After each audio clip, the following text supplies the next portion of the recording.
L'Assemblée nationale a voté mardi la deuxième délibération du projet de loi modifiant la loi du 16 décembre 2006 portant Code du travail. Cette lecture du texte a permis de modifier 20 articles de la loi adoptée en décembre 2020. Elle a pour but de parfaire la modernisation des relations professionnelles.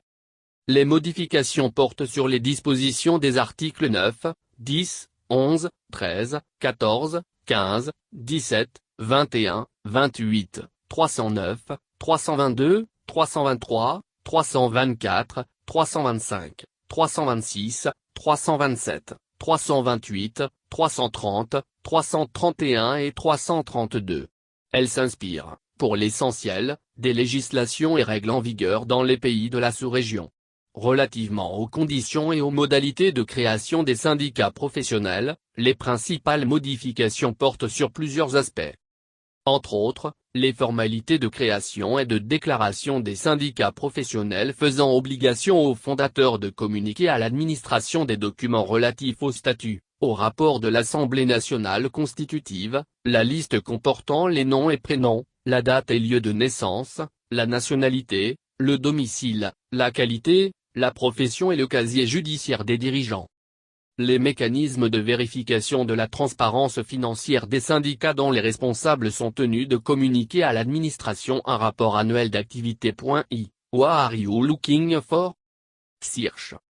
Togo Breaking News. Togo Breaking News.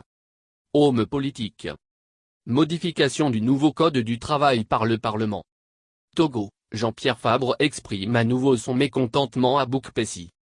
Togo, des détenus politiques en difficulté selon un comité.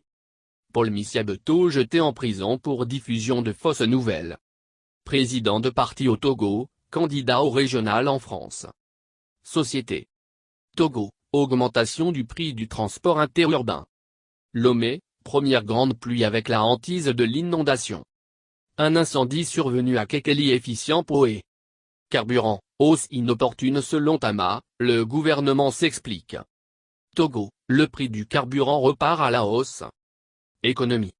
Tourisme, mission d'inspection dans les hôtels et restaurants. Dobé, offrir au secteur privé les conditions les plus favorables. Ting, vivre et redonner vie à l'océan nécessite un changement de comportement. L'APIA inaugurée pour soutenir la croissance économique du Togo. SAM, les produits visés par le contrôle du 1er juillet. Coopération. Gérard Mullet entame 3 jours de visite bilatérale à Lomé. UMOA, le président de la commission en visite au Togo. Un nouveau pas franchi pour la décennie des racines africaines.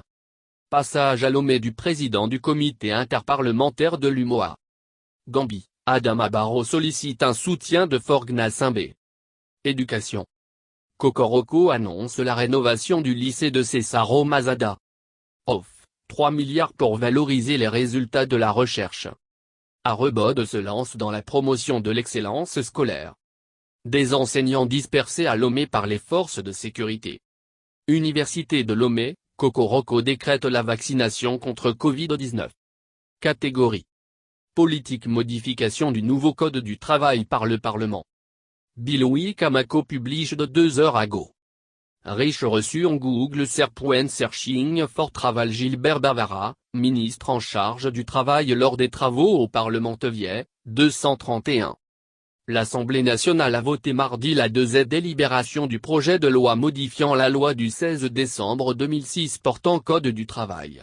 Cette lecture du texte a permis de modifier 20 articles de la loi adoptée en décembre 2020. Elle a pour but de parfaire la modernisation des relations professionnelles. Les modifications portent sur les dispositions des articles 9, 10, 11, 13, 14, 15, 17, 21, 28, 309, 322, 323, 324, 325, 326, 327, 328, 330, 331 et 332. Elle s'inspire, pour l'essentiel, des législations et règles en vigueur dans les pays de la sous-région. Advertisement. Scroll to continue reading.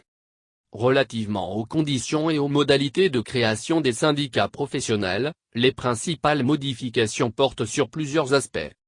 Entre autres, les formalités de création et de déclaration des syndicats professionnels faisant obligation aux fondateurs de communiquer à l'administration des documents relatifs au statut, au rapport de l'Assemblée nationale constitutive, la liste comportant les noms et prénoms, la date et lieu de naissance, la nationalité, le domicile, la qualité, la profession et le casier judiciaire des dirigeants.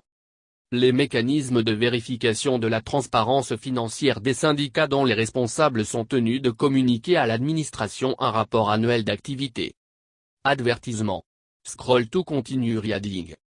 L'obligation d'obtention d'un récépissé délivré par les autorités compétentes après un délai adéquat en vue des investigations et des vérifications requises.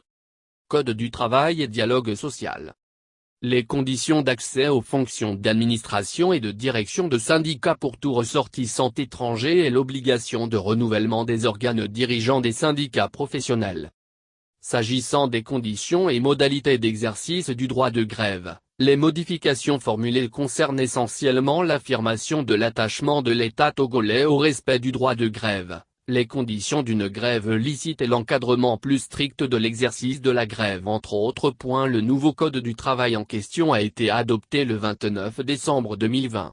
Selon l'émissaire du gouvernement, Gilbert Bavara, la nouvelle délibération sur le code du travail s'inscrit dans la volonté de renforcer le dialogue social et l'esprit du compromis au sein des entreprises et des secteurs d'activité, de favoriser le développement d'un syndicalisme plus responsable et de préserver l'activité économique et l'emploi.